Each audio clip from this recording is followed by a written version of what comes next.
मेट्रोनिडिटोल को फ्लैगेजाइल के नाम से भी जाना जाता है। फ्लैगेजाइल इसका ट्रेड नाम है। और यहाँ मेट्रोनिडिटोल की एक तस्वीर है। यह एक छोटा अणु है जिसका आणविक भार कम है। और जब हम इसके कार्य और वितरण के तंत्र के बारे में बात करेंगे तो यह महत्वपूर्ण हो जाएगा। चूंकि यह एक कम आणविक भार वाला अणु है, इसलिए इसका अवशोषण तेज और प्रभावी है और इसे मौखिक और इफ प्रशासन दोनों के साथ समान रूप से अवशोषित किया जा सकता है और यह अपने छोटे आकार के कारण सभी ऊतकों में आसानी से प्रवेश कर सकता है। ये हड्डियों में आसानी से प्रवेश कर सकता है और रक्त में मस्तिष्क में रक्त के अवरोध के माध्यम से भी प्रवेश कर सकता है। तो मेट्रोनिडिटोल के कुछ बैक्टीरिया लक्ष्य क्या है? मेट्रोनिडिटोल के प्रमुख लक्ष्य ऑब्लिगेट एनोरोब है। इनमें क्लॉस्ट्रिडियम डिफिसल शामिल है। क्लॉस्ट्रिडियम डिफिसल मेट्रोनिडिटोल के उपयोग के लिए सबसे बड़े लक्ष्यों में से एक है। अन्य लक्ष्यों में क्लॉस्ट्रिडियम पेरिंजेंस शामिल है जो गैस गैंग्रीन में शामिल है। ये बैक्टीरियोइड संक्रमण के इलाज में भी शामिल है। ये हेलिकोएक्टोप्लोरी और गार्डुरेला वैजिनला जैसे फैकल्टेटिव एनोरोग के खिलाफ भी कुछ गतिविधि कर सकता है। और मेट्रोनिडिटोल के कुछ अन्य लक्ष्य प्रोजोआ हैं जिनमें इंटिमा हाइलिटिका, जियार्डिया लैम्ब्लिया और टचेमोनस वैजिनलिस शामिल है। तो ये मेट्रोनिडिटोल के लिए भी महत्वपूर्ण लक्ष्य है। और इस स्लाइड से मैं आपको जो मुख्य बात समझाना चाहता हूं वो ये है कि मेट्रोनिडिटोल एओबेस के खिलाफ प्रभावी नहीं है। इसका उपयोग केवल एनोरोब और कुछ प्रोटेजोआ और विशेष रूप से ऑब्लिगेट एनोरोब के लिए किया जाता है। तो फिर से मैं चाहता हूं कि आप याद रखें कि मेट्रोनाजोल के लिए सबसे बड़ा लक्ष्य क्लॉस्ट्रिडियम डिफिसिल है, लेकिन यह अन्य ऑब्लिगेट एनोरोब और कुछ प्रोजोआ के लिए भी अच्छा है।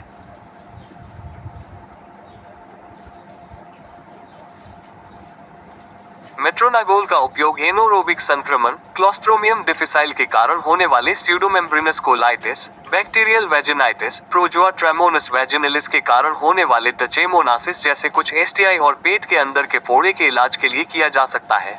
लेकिन सबसे बड़ा संक्रमण मस्तिष्क का फोड़ा है क्योंकि यह रक्त और मस्तिष्क की बाधा को पार करने की क्षमता रखता है। इसलिए मेट्रोनिडिटोल क्लस्टर डिफिसाइल के लिए अच्छा है। ये कुछ एसटीआई के लिए अच्छा है और यह फोड़े के लिए भी अच्छा है। तो मेट्रोनिडिटोल कैसे काम करता है? इसकी क्रियाविधि क्या है? मेट्रोनिडिटोल एक जीवाणुनाशक एंटीबायोटिक है। यह माइक्रोबियल डीएनए को नुकसान पहुंचाने और न्यूक्लिक एसिड संश्लेषण को रोकने की अपनी क्षमता के कारण जीवाणुनाशक है। और यह ये काम रिएक्टिव ऑक्सीजन प्रजातियों या रॉस के निर्माण को प्रेरित करने की अपनी क्षमता के माध्यम से करता है। तो जब मेट्रोनिडिटोल बैक्टीरिया के संपर्क में आता है तो यह अपने छोटे आकार के कारण बैक्टीरिया कोशिका झिल्ली के माध्यम से आसानी से फैल सकता है और यह वास्तव में एरोब और एनोरोब दोनों में फैल सकता है। लेकिन इसका प्रभाव केवल एनोरोब को मारने पर होता है।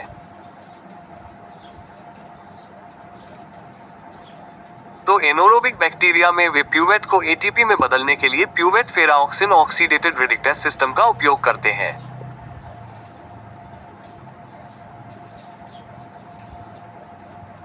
तो क्या होता है कि फेराऑक्सिन इस प्रतिक्रिया के माध्यम से कम हो जाता है। लेकिन जब मेट्रोनिडिटोल के आसपास होता है तो उसके नाइट्रो समूह के माध्यम से वास्तव में इनमें से कुछ इलेक्ट्रॉन ले सकता है। तो यह एक इलेक्ट्रॉन सिंक बन जाता है। तो मेट्रोनिडिटोल पर नाइट्रो समूह एक इलेक्ट्रॉन सिंक है। ये फेराऑक्सिन से इलेक्ट्रॉन लेता है और अनिवार्य रूप से फेराऑक्सिन को ऑक्सीकृत करके खुद एक नाइट्रो रेडिकल एनियन बन जाता है। यह नाइट्रो रेडिकल एनियन फिर एक प्रतिक्रियाशील ऑक्सीजन प्रजाति बन सकता है जो तब डीएनए को नुकसान पहुंचा सकता है और एनोरोब को नष्ट कर सकता है।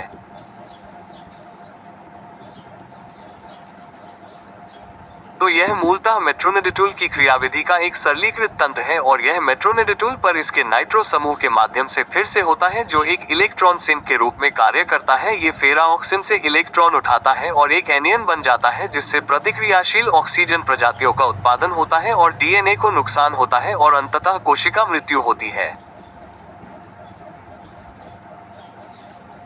तो मेट्रोनिडिटोल के उपयोग के कुछ प्रतिकूल प्रभाव क्या है? कुछ सबसे बड़े गैस्ट्रोइंटेस्टाइनल साइड इफेक्ट हैं। इनमें मतली, उल्टी, एनोरेक्सिया, दस्त, पेट दर्द और कब्ज शामिल है। और पियो लेने पर एक मरीज को धातु जैसा स्वाद आ सकता है। तो यह एक अप्रिय धातु जैसा स्वाद है। कुछ अन्य प्रतिकूल प्रतिक्रियाओं में तंत्रिका तंत्र से संबंधित दुष्प्रभाव शामिल हैं, जैसे दौरे, चक्कर आना, परिधीय न्यूरोपैथी, वर्टिगो, एटेक्सिया और भ्रम। इसके उपयोग से पित्ती और चकत्ते सहित कुछ अलर्जी प्रतिक्रियाएं हो सकती हैं। जननांग मूत्र संबंधी प्रभाव भी हो सकते हैं, जिसमें क्षणिक गहरे लाल भूरे रंग का मूत्र शामिल है। तो ये केवल एक अस्थायी चीज है और इसका वास्तव में कोई परेशान करने वाला या विशेष रूप से परेशान करने वाला प्रभाव नहीं है। और इस स्लाइड से मैं आपको सबसे बड़ी बात बताना चाहता हूं, वो है इथेनॉल का सेवन। अगर आप मेट्रोनाइडोल लेते हैं या अपने मरीज को लिखते हैं, तो ध्यान रखें कि मेट्रोनाइडोल का इस्तेमाल करते समय वे इथेनॉल का सेवन न करें।